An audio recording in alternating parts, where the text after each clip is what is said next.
Today I will be presenting to you a Shortcomings and Wishlist video regarding the scenes from 3JS and also the scenes from Canon.js.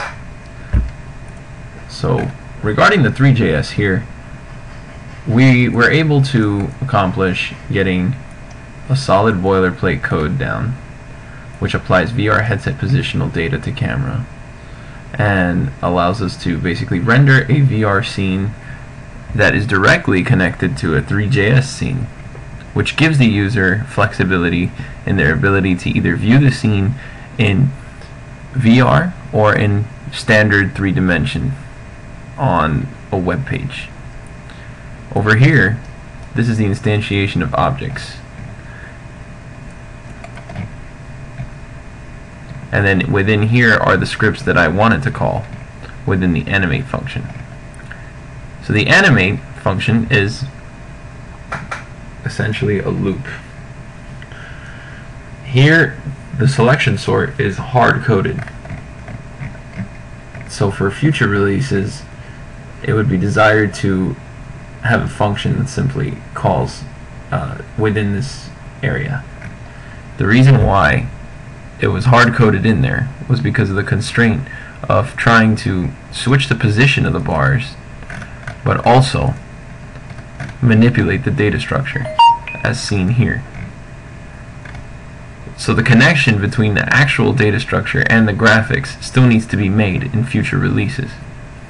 Once that is completed, the user will have more control, more options, and more input, and it'll be more closely realistic and correlated to an actual data structure simulation.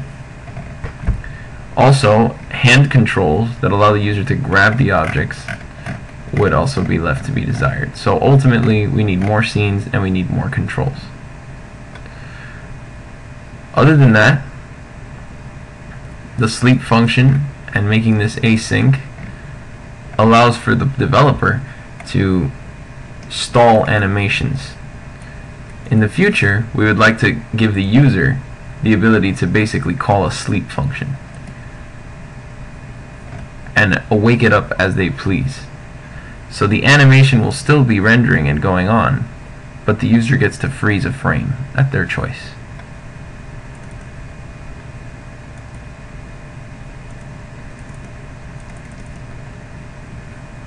So this is the HTML page for the Canon.js scenes, which uses physics engines. These are the scripts that it imports.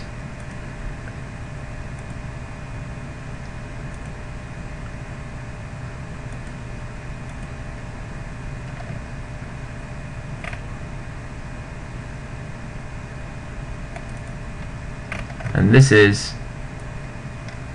the JavaScript.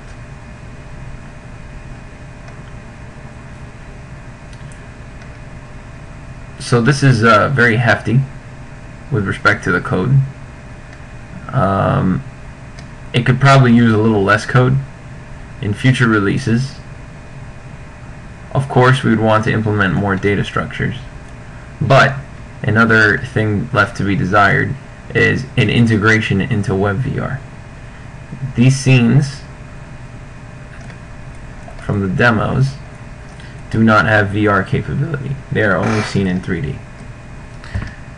I also want in future releases for there to be more input